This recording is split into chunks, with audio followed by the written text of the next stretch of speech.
Hi friends, எல்லோரும் எப்படி இருக்கீங்க? இப்போ நமக்கு இன்றைக்கி ஒரு கல்யாண வீட்டு சாம்பார், அதிகம் இன்க்ரீடியன்ஸ் ஒன்றும் இல்லாமல் ஒரு சில பொருட்கள் மட்டும் என்கிட்ட இருக்கிற பொருட்கள் வச்சு மட்டும்தான் நான் சாம்பார் செய்கிறேன். ஒரு கிடிலன் கல்யாண வீட்டு சாம்பார் செய்யலாமா? வாங்க பார்க்கலாம். அதுக்கு தேவையான பொருட்கள் என்னென்னா, ஒரு டம்ளரு சாம்பார் பருப்பு எடுத்திருக்கேன். அதாவது இந்த ஒரு டம்ளர்னு ஒரு 150 கிராம் இருக்கும். ஓகேங்களா? அடுத்து அதுக்கு தேவையான காய்கள் ஒரு கேரட்டு, ஒரு 5-8 பீஸு பீன்ஸ் எடுத்திருக்கேன், 2 உருளைக்கிழங்கு, 3 தக்காளி, ஒரு பெரிய வெங்காயம், 2 பச்சை மிளகாய். இதுதான் அதுக்கு காய். ஓகே. அடுத்தது பருப்பு வேக வைக்கும்போது போட வேண்டியது வெள்ளைப்பூண்டு ஒரு பிடி, சின்ன வெங்காயம் 1.5 கைப்பிடி அளவுன்னு எடுத்திருக்கேன். இனி எப்படி செய்கிறதுன்னு பார்க்கலாம் வாங்க. இப்போ பருப்பு நம்ம கழுகி க்ளீன் பண்ணி வச்சுருக்கேன். இனி இதுக்கு தேவையான பொருட்கள் போட்டுக்கலாம். தண்ணி ஊற்றலாம். இப்போ இதுக்கு நம்ம பூண்டு போட்டுக்கலாம். ஒரு பிடி அளவுன்னு பூண்டு போட்டுக்கலாம். பூண்டு எவ்வளோ போட்டுக்கலாம் நல்லா இருக்கும், ஆனால் பூண்டு ரொம்ப போடக்கூடாது, ஆனால் ஓரளவுக்கு போட்டுக்கலாம். அதுக்கப்புறம் இந்த சின்ன வெங்காயத்தையும் போட்டுக்கலாம். முழுசாக தான் போட்டால் கட் பண்ணி போட மாட்டேன், அப்போ தான் சாம்பாருக்கு ரொம்ப டேஸ்ட்டாக இருக்கும். இனி இதிலேக்கு ஒரு நுள்ளு மஞ்சள்தூள் போட்டுக்கலாம். ஒரு நுள்ளு தான் போடுறேன். இனி இதிலேக்கு பெருங்காயத்தூள், எல்ஜி பெருங்காயத்தூள், அது ஒரு கொஞ்சம் போட்டுக்கலாம். ஒரு கால் ஸ்பூன் இல்லை, ஒரு நுள்ளு போட்டுக்கலாம். பெருங்காயத்தூள் போட்டாச்சு. அடுத்தது ஒரு நுள்ளு ஆயில் ஊற்றிக்கிறேன். ஆயிலுக்கு பதிலாக நெய் ஊற்றிக்கலாம். எனக்கு இப்போ நெய் இல்லை, அதனால் ஆயில் ஊற்றிக்கிறேன். ஒரு ஸ்பூன் நெய் ஊற்றிக்கலாம், நல்லாயிருக்கும். எனக்கு இல்லாததுனால நான் ஆயில் ஊற்றிட்டேன்.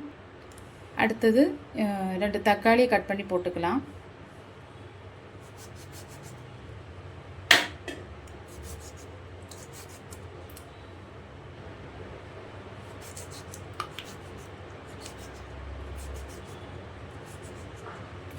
ரெண்டு தக்காளி போட்டாச்சு. 1/4 ஸ்பூன் உப்பு போட்டுக்கலாம். நல்லா மிக்ஸ் பண்ணி நம்ம ஸ்டவ்வில் வைக்கலாம்.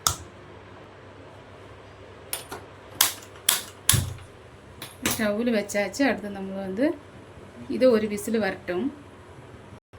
பருப்பு வேகிறதுக்குள்ளே நம்ம இந்த புளியை ஊற வச்சுக்கலாம். இந்த எடுத்து வச்சிருக்கிற காயெல்லாம் நம்ம கட் பண்ணிட்டு வந்துடலாம்.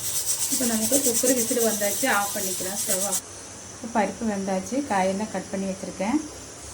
பாருங்கள், 2 தக்காளி பருப்பு கூட வேக வச்சுருக்கேன். உருளைக்கிழங்கு கட் பண்ணி வச்சு, கேரட்டு, ஒரு பெரிய வெங்காயம், 2 பச்சை மிளகாய் நடுவே கட் பண்ணி வச்சுருக்கேன், பீன்ஸு. இதுதான் காய். நமக்கு தாளிக்கும். இந்த மாதிரி ஒரு பேன் அடுப்பத்து வச்சுருக்கேன். சூடாயிடுச்சு. ஆயில் ஊற்றிக்கலாம். ஒரு 3-4 ஸ்பூன் அளவுக்கு ஆயில் ஊற்றிக்கலாம். நமக்கு எண்ணெய் காஞ்சிருச்சு. வெங்காயத்தை போட்டுக்கலாம்.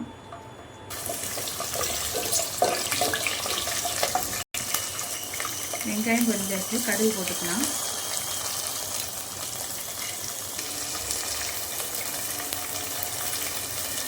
சீரகத்தை போட்டுக்கலாம்.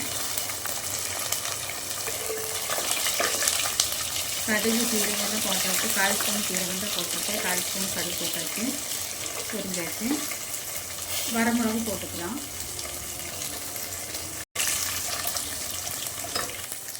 கருவேப்பிலை போட்டுக்கலாம். நல்லா பொரிஞ்சாச்சு. இப்போ நமக்கு கட் பண்ணி வச்சுருக்கணும் காயெல்லாம் போட்டுக்கலாம். எல்லா காயும் ஒட்டுக்க போட்டுக்கலாம்.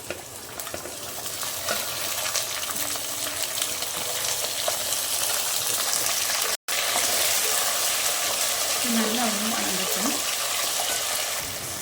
காயெல்லாம் ஒன்று வாடியாச்சு. நமக்கு தேவையான மசாலாகளெல்லாம் போடணும். 1/4 ஸ்பூனு மஞ்சத்தூள், அதே 1/4 ஸ்பூனுக்கு மிளகாத்தூள், சில்லி பவுடர், 1 ஸ்பூன் மல்லித்தூள், 1 ஸ்பூன் அளவுக்கு சாம்பார் தூள். வீட்டில் உண்டாக்கின சாம்பார் தூள் தான். எல்லாம் சேர்த்து நம்ம மிக்ஸ் பண்ணிக்கலாம். இன்னும் வணக்கி வச்சுக்கலாம். நல்லா வணக்கி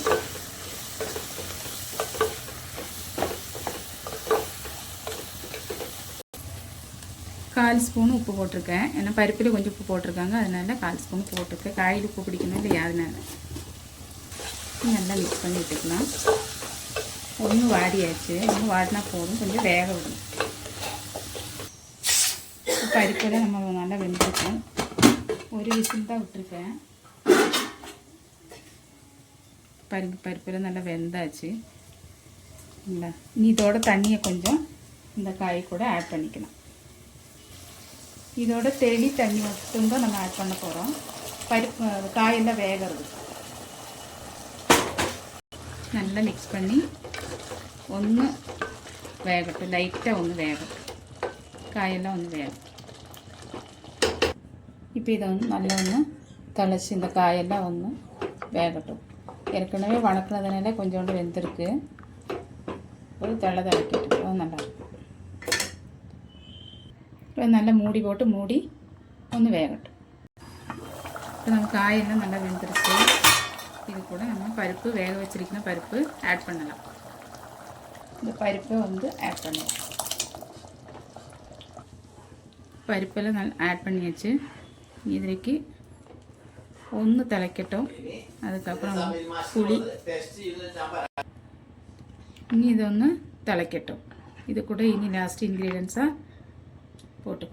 போட வேண்டியது இருக்குது. இனி வந்து நமக்கு லாஸ்ட் இன்க்ரீடியன்ஸாக புளியை ஆட் பண்ணணும்.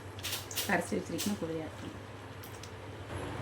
இப்போது புளியெல்லாம் ஆட் பண்ணியாச்சு. இனி உப்பெல்லாம் இருக்கான்னு செக் பண்ணிவிட்டு அப்புறம் இப்போ நம்மளோட சாம்பாரெல்லாம் தெளிச்சாச்சு, வெந்தாச்சு. இனி லாஸ்ட்டாக நமக்கு ஏற்கனவே கொஞ்சம் பெருங்காயத்தூள் போட்டிருக்கேன். இப்போ இதில் கொஞ்சம் கூடி பெருங்காயத்தூள் போட்டுக்கலாம்.